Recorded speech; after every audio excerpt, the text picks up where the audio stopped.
সম্প্রতি নারীদের অধিকার রক্ষার নামে আবারও মাথাচাড়া দিয়ে উঠেছে সমকামিতা বা ট্রান্সজেন্ডার ইস্যু। এবার এর বিরুদ্ধে সরব হয়েছেন জাতীয় নাগরিক পার্টির উত্তরাঞ্চলের মুখপাত্র সার্জিস আলম। রবিবার সামাজিক মাধ্যমে একটি পোস্টের প্রতিক্রিয়া জানিয়েছেন তিনি। বিস্তারিত শিহাব ইসলামের ডেস্ক রিপোর্টে।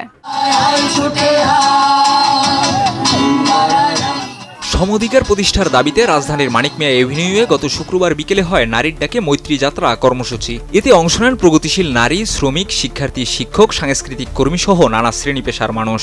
এছাড়া বাংলাদেশ ছাত্র ইউনিয়ন, বিপ্লবী ছাত্র মৈত্রী, নারী মুক্তি কেন্দ্র, উদীচী, হিল উইমেন্স ফেডারেশন সহ বেশ কয়েকটি সংগঠন কর্মসূচিতে সংহতি প্রকাশ করে। আয়োজকদের মতে নারীর অধিকার ও নির্যাতনের বিরুদ্ধে প্রতিবাদ জানানোই ছিল এই কর্মসূচির মূল উদ্দেশ্য। তবে রোববার 18 মে সামাজিক যোগাযোগ মাধ্যম ফেসবুকে এক পোস্টে নারীর অধিকার রক্ষায় যে কোনো যৌক্তিক দাবিতে সর্বাত্মক সমর্থনের কথা জানিয়েছেন জাতীয় নাগরিক পার্টির মুখ্য সংগঠক সার্জিস আলম। কিন্তু একই সঙ্গে তিনি সমকামিতা, ট্রান্সজেন্ডার বা LGBTQ সম্প্রদায়ের কালচারকে জঘন্য ও ধ্বংসাত্মক উল্লেখ করে প্রতিহত করার আহ্বান জানান। সব মশার বিরুদ্ধে সুরক্ষা দিতে এলো বসুন্ধরা এক্সট্রিম অ্যারোসল, মশার বিরুদ্ধে এক্সট্রিম সুরক্ষা। পোস্টে তিনি বলেন, নারীর অধিকার রক্ষায় যে কোনো যৌক্তিক দাবিতে সর্বাত্মক সমর্থন থাকবে, কিন্তু সেসবের আড়ালে যদি সমকামিতা, ট্রান্সজেন্ডার কিংবা LGBTQর মতো কালচার প্রমোট করা হয়, তবে সে অপচেষ্টায় আমাদের বাধা হয়ে দাঁড়াতে হবে।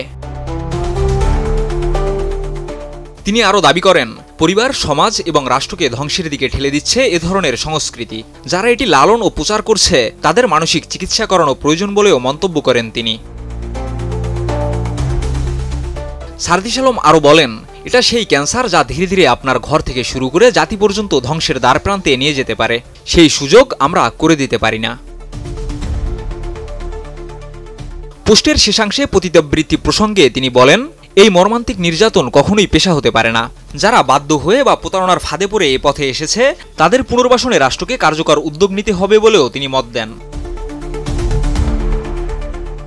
সার্জিস আলমের এই বক্তব্যকে ঘিরে সামাজিক যোগাযোগ মাধ্যমে ইতিমধ্যেই নানা ধরনের প্রতিক্রিয়া দেখা গেছে। নারী অধিকার, LGBTQ বিষয়ক অধিকার এবং সমাজে বিদ্যমান বিতর্কিত ইস্যুগুলো নিয়ে আবারও নতুন করে আলোচনা শুরু হয়েছে। শিহাব ইসলাম, ATN নিউজ।